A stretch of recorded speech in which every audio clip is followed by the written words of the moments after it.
Hi! Welcome to my vlog, Boss Lane.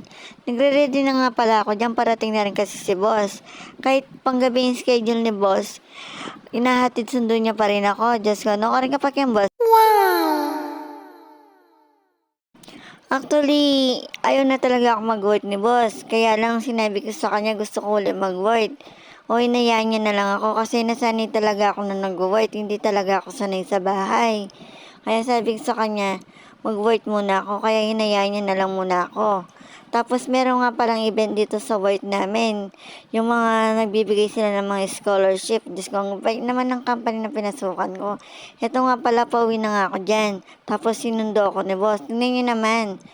Diyos ko, nerugong kaloko. Diyos ko, kalugunin ka na akong boss, ne? Hindi lang hatid sundo ako ni Boss. Pag meron siyang time, nagluluto rin siya. Kasi kung ano yung ginagawa ko sa kanya, ganun din yung ginagawa niya sa akin, yung pag-aasikaso. Kasi alam niya, pagod ako sa work. Kahit din naman siya, ganun din naman yung ginagawa ko. Kaya hindi naman yung binabalik mo yung ginagawa mo sa kanya. Kumbaga, inaano mo lang yung responsibility mo. Hindi mo kinakalimutan kahit na meron kang trabaho. Saka, ang higit sa lahat, yung respeto. Hindi naman porket mag-asawa na kayo, ginagawa mo na lang utusan yung asawa mo. Hindi ganun yun. Dapat kung anong ginagawa sa'yo ng asawa mo, ganun din yung gagawin mo sa kanya para ang tawag doon, yun ang tamang pagsasama, sabi nga nila. Hindi naman basta yung kasal lang yung isang tao, yun yung masasabi mong asawa na. Hindi. Nasa respeto kasi yan.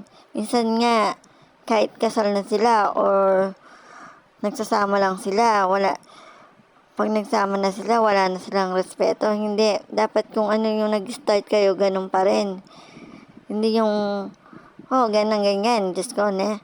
Ipakanyang kayo, ne? Wala na kayong respeto. At kayo parang gumikawa, ne? Inoko, ne? Saka dapat hindi nawawala yung communication nyo. Lagi kayo nag-uusap. Kahit gaano pa kayo kabisi sa mga ginagawa nyo sa araw-araw. Yan, tapos, alisin na natin pagdadrama natin. Yan, tingnan nyo naman yung boss ko. Diyos ko, ne? Yung kalokwan rugo. Tapos, palis na nga pala dyan si boss. Tingnan nyo naman siya dyan. Diyos ko, itang nguso na kanyang pakakanyang-kanya na panyo ko. Pag-alis nga pala ni boss, gumawa pala ako ng yelo kasi wala na pala kaming stock na yelo. Kaya gumawa na naman ako ulit sa ice candy na plastic. O, nakakuha na naman kayo ng idea niyan. Pero hanggang dito na lang po yung vlog natin. Salamat sa inyong panonood.